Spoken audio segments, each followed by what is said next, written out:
Sam, I would love to know what it was like to go toe to toe with Matthew Broome in the ring. Was it challenging to learn any of that fight choreography and Battered the him. fight scenes? Battered him. Battered him. Yeah. Battered him.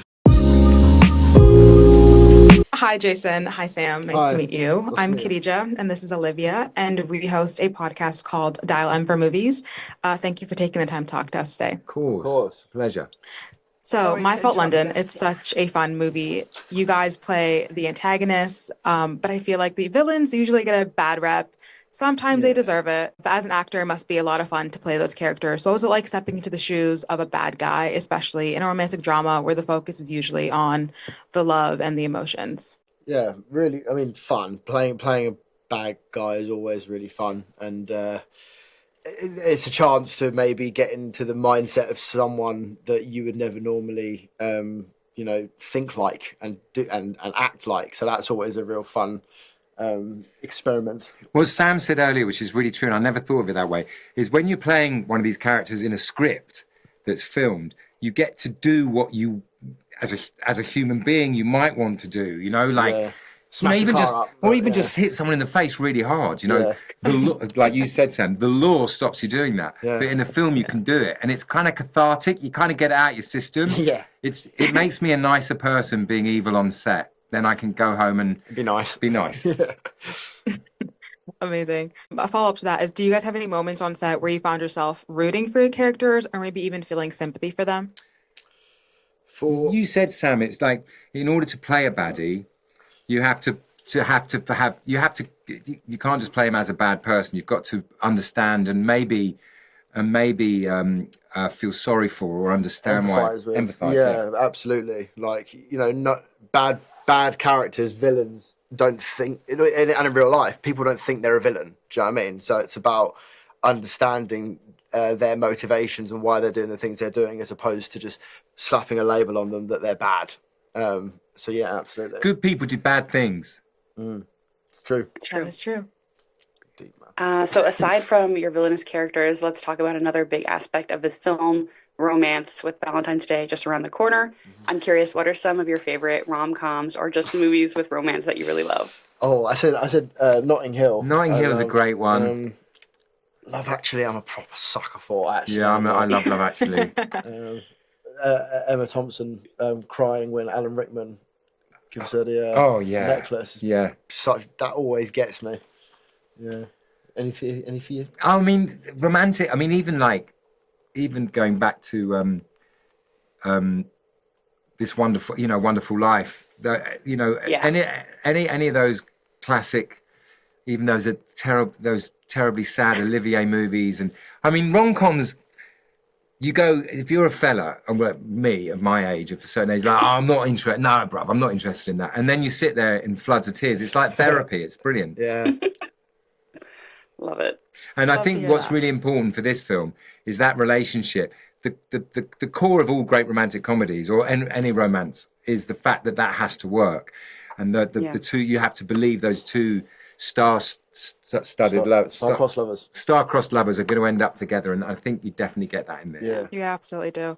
I want to talk about another aspect of this film. The film's soundtrack is amazing. So cool. Not one, but two Charlie X songs, I XCX know. song, which is a favorite of mine and Olivia's. If your character had a favorite song, what would it be and why? That's a good question. From a Jack to a King, Elvis Presley. Yeah, I see that. I can really see that. I'm an old rockabilly.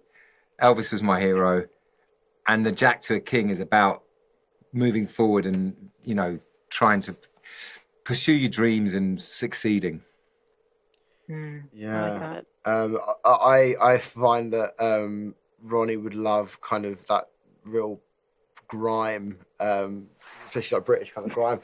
I think Pow by Skepta. Lethal Bizzle is an absolute, that always Banger. gets me going. That's probably what Ronnie would be vibing to, I think. Absolutely. Sam, I would love to know what it was like to go toe to toe with Matthew Broome in the ring. Was it challenging to learn any of that fight choreography and Battered the him. fight scenes? Battered him. Battered him. Yeah.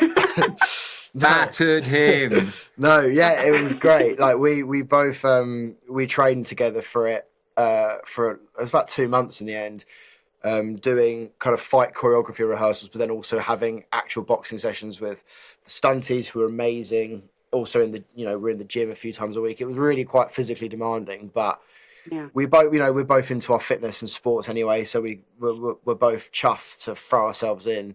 And yeah, when we then eventually had to shoot them, we just got our kit off and cracked on, and we were like hyping each other up, kind of be like, because there's a moment where you after all this prep, you walk on set and you have to do it, and there's hundreds of people watching you, and you got to take your tops off, and we're both a bit like, feeling a bit self-conscious. But no, I think the work's really great, and I think we're both really happy with how it all looks. The stunties did a great job choreographing.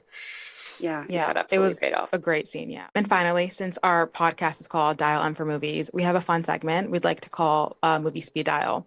We'll give you a category, and you give us the first movie that comes to mind. Okay. Can we do it joint? Yeah, joint. Yeah. You could do joint, you could do separately Sure. if you have a different answer. Okay. A movie you dial up when you need a good laugh. Oh, Home Alone. nice. Tropic Thunder. So true. That's funny. That's a good one. A movie you dial up that's lesser known but a personal favorite. Rear Window. Love it. Lesser known, but a personal favourite. I don't know. It's so not lesser known, but like, Go. so the original West Side Story, Yeah, that's great. Oh, which like I think amazing like for choice. me is like such a favourite of mine, but like so many people are like, oh, I've never seen the original, and I'm like, oh, it's so good. A movie you dial up that is a go-to film from your favorite director. Oh, for me, Goodfellas. Okay, Scorsese, I think, yeah. same director, but probably. Oh God, it's so hard to choose. Taxi Driver. Great. Amazing. Okay, that's all the time that we have for, but thank you Spartacus. so much for Spartacus has got to be in there too. Snatch. Snatch. Okay. Seed of Chucky. Keep going. Spice Girls the going. movie. But's back. Amazing. Thank you Great. so much. Thank you so much. Take Appreciate care. it. Bye. Thank you for taking the time to talk to us today. Let's get into it. So, My Fault London is finally here, the highly anticipated remake of the romantic drama called Mia. But this time, Noah and Nick are taking on London. Same characters, new city. Our first question to you is, how does London being the backdrop of this film impact the way the story of Noah and Nick is told in this version?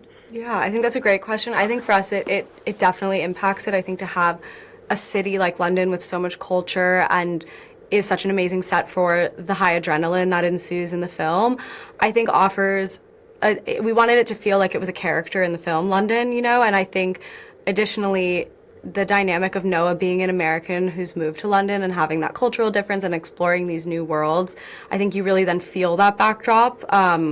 Be it when she's in this posh world at the gala or when she, finds her comfort zone a little bit more at the car meet, to traveling to Ibiza. I think we really wanted to bring in the culture of what it feels like to be a young person in London and what it feels like to be an American moving to London, but in a very escapist, fun way. Yeah, I think it was the traveling to Ibiza. I was like, yeah, these girls did their research. The follow-up to that is, were there any particular scenes that you felt needed a distinct, new approach for the London setting? I think, one scene that definitely is so quintessentially London is after they leave the gala and they're driving, home, and they're having this sort of bickering, but at the same time the tension's building between them. This moment in the car where they're kind of fighting a little bit, they're showing their cards a little bit, and then when Nick finally has had enough and he pulls over on Albert Bridge and kicks Noah out of the car, that's such a different take on that moment, and is so it also in some ways, the fact that we set it in London dialed up the idea that she's really in the middle of nowhere, she's on the middle of a bridge and quite alone. So in that way, it's kind of one of those things where the location also led to a little bit more of an emotional stake in the scene as well. So I think that's one of those. We both were a huge fan of the soundtrack in this film. Not one, but two Charlie XCX songs were featured. Yeah. Her latest album, Brat, has solidified her status as an icon of the pop world. Do you have any favorite tracks from Brat or from any of Charlie's other discography? Oh my God, we are huge Charlie fans. So great question. We would be here all day. Honestly, I think I'm glad that it's kind of come back around on TikTok, but Party for You is such a good song. Yes. And Yes, it's really it's come back amazing. around. Like, Yeah. love it. And I think, on Brown, obviously Von Dutch holds a special place in our heart, given that it's our trailer song. It was the first single, and we were immediately when we heard it, we were like, it has to go in the film. Yeah. Absolutely. And Vroom Vroom, but, we love it all. We love the remixes, big fans of, Yeah. all of it. Could you talk a little bit more about the process of selecting the music for the film and other ways, and yeah. like how it helps elevate the emotional beats or highlight certain characters? Because there was a lot of great songs featured. Oh in my this. gosh, yes. We love talking about this. The music in the film means so much to us, from the score and the soundtrack. I think the very first thing we did, after reading the script, was, we got on the phone immediately and we suddenly were just, buzzing so much about what the musical identity of the film would be. And before we'd even met with Amazon, we had about like 7 or 8 playlists running for different characters, for different themes in the film, for different locations.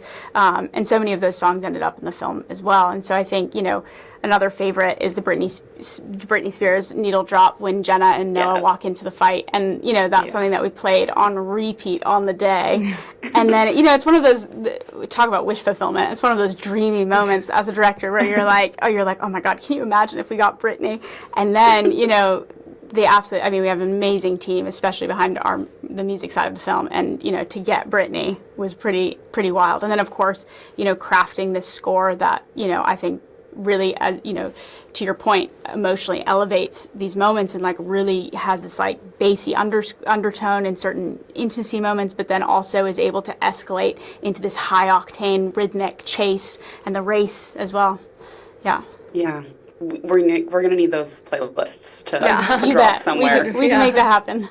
No, absolutely. Finally, since our podcast is called Dial M for Movies, we've got a fun segment we'd like to call Movie Speed Dial. We'll give you a category and you give us the first movie that comes to mind. Okay, let's go. Perfect. A movie you dial up when you need a good laugh. Oh my gosh. Best in Show.